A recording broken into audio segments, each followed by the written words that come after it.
اس وقت گناہوں کا جو طوفان، گناہوں کا جو سیلاب ہمارے معاشرے کو اپنی لپیٹ میں دن بدن لیتا جا رہا ہے، اور ہر انسان جس کو اللہ تبارک و تعالیٰ نے تھوڑی سی بھی سوجھ بوجھ عطا فرمائی ہے، تھوڑی سی بھی سمجھ اور شعور عطا فرمایا ہے، کوئی انسان کے اندر ذرہ برابر بھی اگر شرافت موجود ہے تو اس معاشرے کو دیکھ کر ہر فرد بشر بے چین ہے، سب بے قرار ہے کہ گناہوں کے اس ماحول کے اندر قوم کو گناہ سے کیسے بچایا جائے، جرائم سے کیسے بچایا جائے، برائیوں سے کیسے بچایا جائے۔ ایسے حالات کے اندر ایک ماں کو اپنی بچی کی فکر ہے، ایک ماں کو اپنے بچے کی فکر ہے کہ دن بدن گناہوں کا سیلاب ہمارے گھروں کے اندر داخل ہوتے جا رہا ہے اور ہمارے معاشرے کو برباد کرتے جا رہا ہے۔ نت نئے گناہ الگ الگ انداز سے، الگ الگ شکل میں، الگ الگ نام سے ہمارے سماج کے اندر داخل ہوتے جا رہے ہیں۔ ایسے حالات کے اندر آخر کیا کیا جائے؟ میرے آقا صلی اللہ علیہ وآلہ وسلم کی کنیزوں،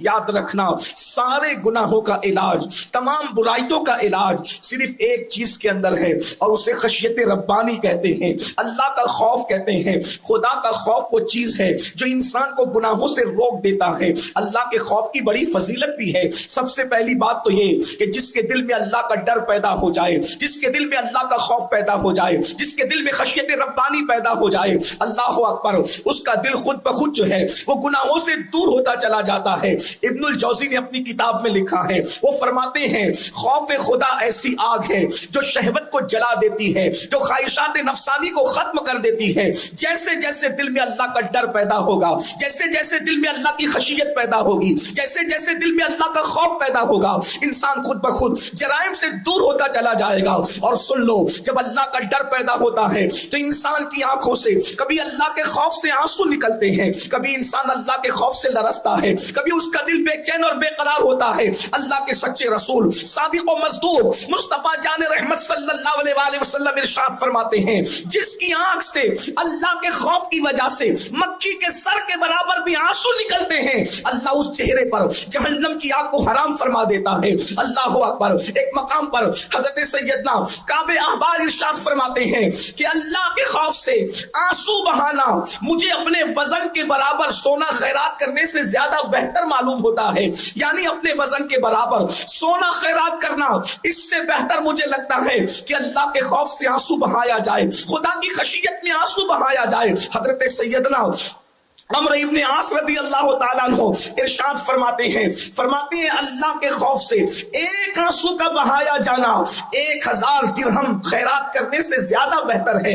اللہ اکبر۔ آپ دیکھتے چلے جائیں، اللہ کے خوف سے رونے کی بڑی فضیلت ہے۔ بلکہ ایک مقام پر ارشاد فرمایا گیا، جب کوئی بندہ اللہ کے خوف سے روتا ہے تو اللہ رب العزت اس کے گناہوں کی بخشش فرما دیتا ہے۔ ایک مقام پر ارشاد فرمایا گیا، جب اللہ کے خوف سے رویا جاتا ہے اس رونے والے پر جہنم کی کو حرام کر دیا جاتا ہے۔ میرے پیارے آقا صلی اللہ علیہ وآلہ وسلم کی کنیزوں، آج اللہ کا خوف ہمارے دلوں سے نکلتا جا رہا ہے، خشیت ربانی ہمارے دلوں سے کم ہوتی جا رہی ہے۔ آئیے میں پہلے آپ کے سامنے یہ بات رکھوں، ہم سب یہ چاہتے ہیں دلوں میں اللہ کا ڈر پیدا ہو، دلوں میں اللہ کا خوف پیدا ہو، دلوں میں اللہ کی خشیت پیدا ہو۔ ہاں، انسان کی آنکھیں اسی لیے تو بہک رہی ہے، اللہ کا خوف دل سے نکلتا جا رہا ہے۔ انسان حرام اس لیے کھا رہا ہے، اللہ کا خوف اس کے دل سے نکلتا جا رہا ہے۔ آج حسن کی نمائش اس لیے ہو رہی ہے، اللہ کا خوف دل سے نکلتا جا رہا ہے۔ باریک اور پتلے لباس پہن کر اپنے جسم کے حسن کو جو ہے وہ ظاہر کیا جا رہا ہے، تاکہ اللہ کا خوف دل سے نکل چکا ہے یا نکلتا جا رہا ہے۔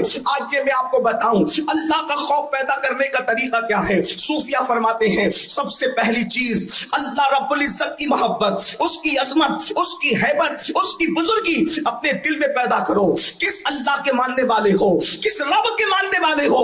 وہ اللہ جس نے اللہ اکبر بغیر کسی ستون کے آسمان کا سائبان پیدا کیا ہے، بغیر کسی کھوٹیوں کے زمین کا فرش بچھایا ہے، جس نے ستاروں کی انجمن سجائی ہے، جس نے اللہ اکبر کائنات کو وجود عطا کیا ہے، وہ اللہ جس نے محمد مصطفیٰ صلی اللہ علیہ وآلہ وسلم جیسی ہستیوں کو وجود عطا فرمایا ہے۔ ذرا سوچو تو صحیح، جن کو خدا نے بنایا ہے وہ اتنی شان والے ہیں، تو اللہ اکبر بنانے والے کی شان کا عالم کیا ہوگا؟ جنہیں بنایا ہے ان کے حسن کا عالم یہ ہے، تو اللہ اکبر بنانے والے کے حسن کا عالم کیا ہوگا؟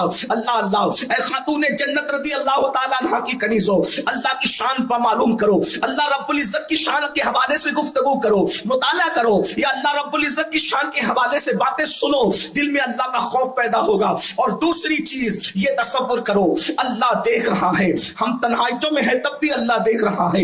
ان اللہ کان علیکم رقیبا، اللہ تم پر کڑی نگرانی کر رہا ہے۔ تنہائیوں میں گناہ کرنے والوں، کمروں میں چھپ کر گناہ کرنے والوں، غاروں میں چھپ کر گناہ کرنے والوں، سمندر کے کنارے گناہ کرنے والوں، یاد رکھو میرا رب ارشاد فرماتا ہے ہوا معکم اینما کنتم، تم جہاں کہیں ہو اللہ تمہارے ساتھ ہے۔ کتنا قریب ہے، نحن اقرب الیہ من حبل الورید، وہ تمہاری شیرک سے زیادہ قریب ہے۔ اللہ دیکھ رہا ہے، ہر وقت دیکھ رہا ہے، وہ کڑی نگرانی فرما رہا ہے۔ اور اس کے بعد پھر اس کے عذاب کے متعلق سوچو وہ کتنا غیرت والا ہے۔ مصطفیٰ کریم رؤوف الرحیم صلی اللہ علیہ وآلہ وسلم ارشاد فرماتے ہیں سب سے زیادہ غیرت والا اللہ ہے، اور اللہ کے بعد سب سے زیادہ کسی کو اللہ نے غیرت کی ہے، فرمایا مجھ محمد کو غیرت عطا فرمائی ہے، روح فدا صلی اللہ علیہ وآلہ وسلم۔ تو یاد رکھو وہ غیرت والا ہے۔ ارشاد فرماتا ہے ان بطش ربک لشدید، تیرے رب کی پکڑ بڑی سخت ہے۔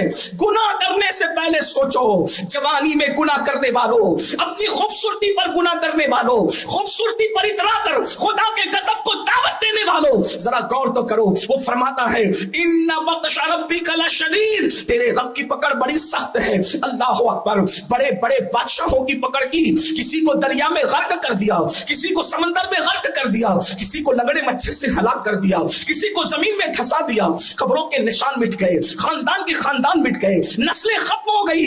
اللہ کی بندیوں یاد رکھنا، ہم سے پہلے روئے زمین پر بہت مالدار آئے، بہت حسن والے آئے، بہت طاقت والے آئے، بہت قوت والے آئے۔ جب انہوں نے اللہ کے غضب کو چیلنج کیا، اللہ رب العزت نے اللہ اکبر ان سے دولت چھین لی، ان سے مال چھین لیا، ان سے حسن چھین لیا، ان سے اولاد چھین لیا۔ تو یاد رکھنا اللہ کی پکڑ سخت ہے۔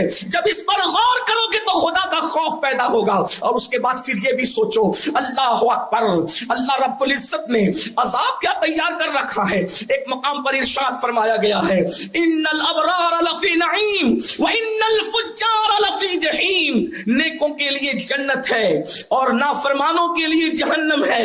اللہ اکبر، بالکل واضح طور پہ بات کر دی گئی۔ ایک مقام پر فرمایا گیا لا یستوی اصحاب النار واصحاب الجنہ، کیا جنت والے اور جہنم والے برابر ہو جائیں گے؟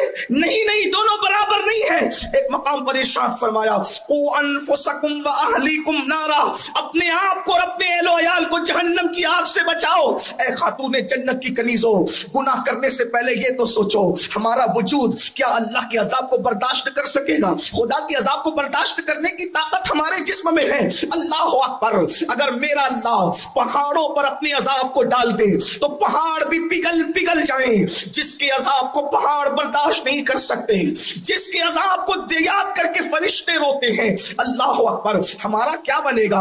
اللہ، گناہ کرنے والی خواتین، اللہ کی نافرمانی کرنے والی خواتین، سیریل میں اپنے وقت کو ضائع کرنے والی خواتین، بلکہ بعض مرتبہ تو یہ بھی ہوتا ہے قدم کہیں اور بہک رہے ہیں، قدم کہیں اور پھسل رہے ہیں، لباس اسلامی نہیں، سوچ اسلامی نہیں، فکر اسلامی نہیں، تہذیب اسلامی نہیں، کلچر اسلامی نہیں، دوسروں کے رنگ میں رنگ کر کے اپنے آپ کو برباد کیا۔ آؤ اللہ کا عذاب، اللہ رب العزت کا خوف اگر دل میں پیدا کرنا ہے تو خدا کے عذاب پر بھی توجہ کرو۔